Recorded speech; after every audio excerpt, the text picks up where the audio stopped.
మీరు జాతరలు చూసుంటారు, ఊరమ్మ జాతరల గురించి వినే ఉంటారు. కానీ తమిళనాడులో ఒక వింత ఆచారం నెక్స్ట్ లెవెల్. అక్కడ భక్తి పీక్స్ కు చేరుతుంది. ముళ్ళ కంపలే పూల పాన్పులవుతాయి. మనం కనీసం కాలు పెట్టడానికి కూడా సాహసించలేని ముళ్ళ కంప మీద ఒక వృద్ధురాలు తాండవం చేస్తుంది. ఆ తర్వాత జరిగే సీన్లు హర్రర్ సినిమాను తలపిస్తాయి. 7 అడుగుల ఎత్తు ముళ్ళకంప చుట్టూ జనం తాండవం. ముళ్ళకంప మీద ఓ వృద్ధురాలు శివతాండవం. వేల సంఖ్యలో జనం. మధ్యలో అంబ పలుకు, జగదంబ పలుకు. దైవవాక్కు కోసం వేలాది మంది నిరీక్షణ.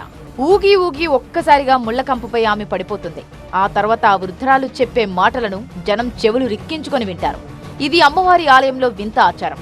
7 అడుగుల ముళ్ల పడకపై నుంచి ఓ వృద్ధురాలు వినిపించే దైవవాక్కు కోసం వేలాది మంది తరలి వస్తారు. దైవవాక్కు కోసం కిలోమీటర్ల దూరం భక్తులు పడిగాపులు కాస్తారు. 7 అడుగుల ఎత్తైన ముళ్ల పడకపై పడుకొని 63 ఏళ్ల వృద్ధ మహిళ చెప్పే దైవ వాక్యం ఫలిస్తుందని భక్తుల నమ్మకం. తమిళనాడులోని శివగంగై జిల్లా తిరుప్పవనం సమీపంలోని గ్రామంలో పుంగావనం ముత్తుమారి అమ్మన్న ఆలయం ఉంది. ఈ ఆలయానికి 63 ఏళ్ల నాగరాణి అమ్మవారు నిర్వాహకురాలిగా ఉన్నారు. ప్రతి మండల పూజ సమయంలో 48 రోజులు ఉపవాసం పాటిస్తూ ప్రజలకు దైవవాక్కు చెప్పడం ఆమె ఆనవాయితీ. ఈ క్రమంలో 7 అడుగుల ఎత్తులో ఉడై ముళ్ళు, కరువేలు చెట్టు ముళ్ళు వంటి వాటితో ముళ్ల పడకను సిద్ధం చేశారు. నాగరాణి అమ్మవారు ఆ ముళ్ల పడకపై ఎక్కి కూర్చొని నిలబడి నాట్యం చేస్తూ భక్తులకు ఆశీర్వాదాలివ్వడం ఆమెకు అలవాటు. ఈ సంవత్సరం 49వ మండల పూజా ఉత్సవంలో భాగంగా అమ్మవారికి శంఖాభిషేకం జరిగింది. అనంతరం అమ్మవారికి దీపారాధన నిర్వహించారు.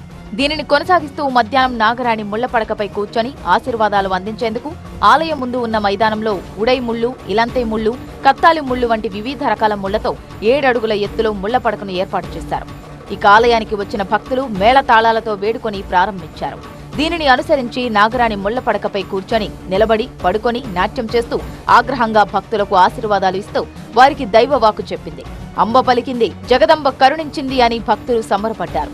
ఈ కార్యక్రమంలో చుట్టుపక్కల ప్రాంతాల ప్రజలతో పాటు ఇతర జిల్లాల నుంచి వచ్చిన వేలాది మంది భక్తులు భారీగా పాల్గొన్నారు.